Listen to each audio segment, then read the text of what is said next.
And now we continue on with some of the accounts of the miraculous and wonderful things that happened in Cevenne in 1688 to 1707 by eyewitnesses.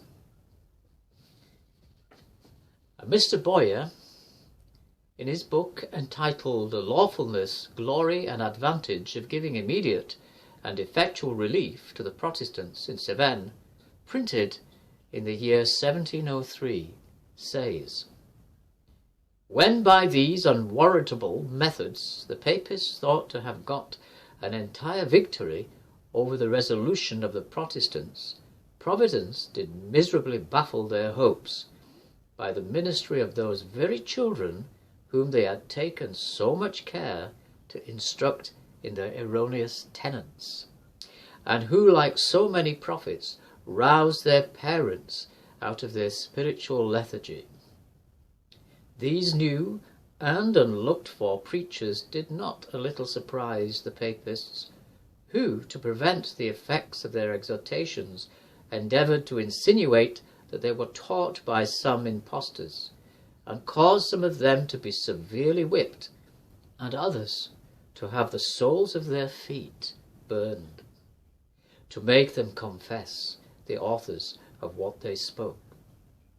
All this having not been able to extort anything from these young prophets, and their number being in a little time increased, in the Cevenne and Lower Languedoc, to near 8,000, Monsieur de Basil, the intendant of the province, ordered the College of Physicians of Montpellier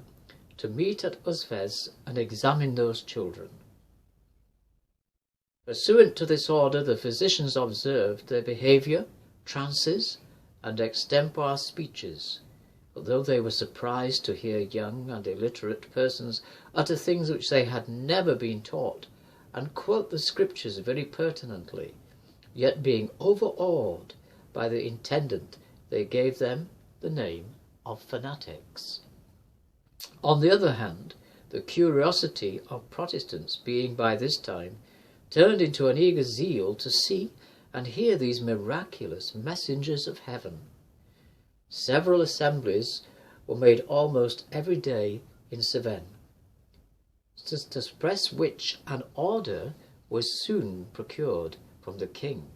to disperse them with fire and sword, without taking any prisoners, by reason all the jails in that province were already full of Protestants. This cruel order was punctually put in execution, particularly within half a league of Nismos, Le Soave, in La Salle,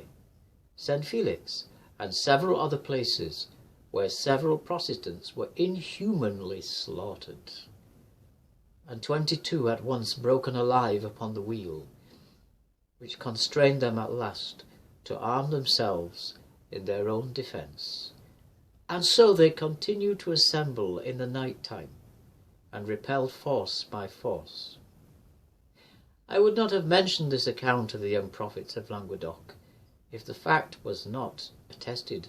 by a crowd of witnesses, and had not made so much noise in France.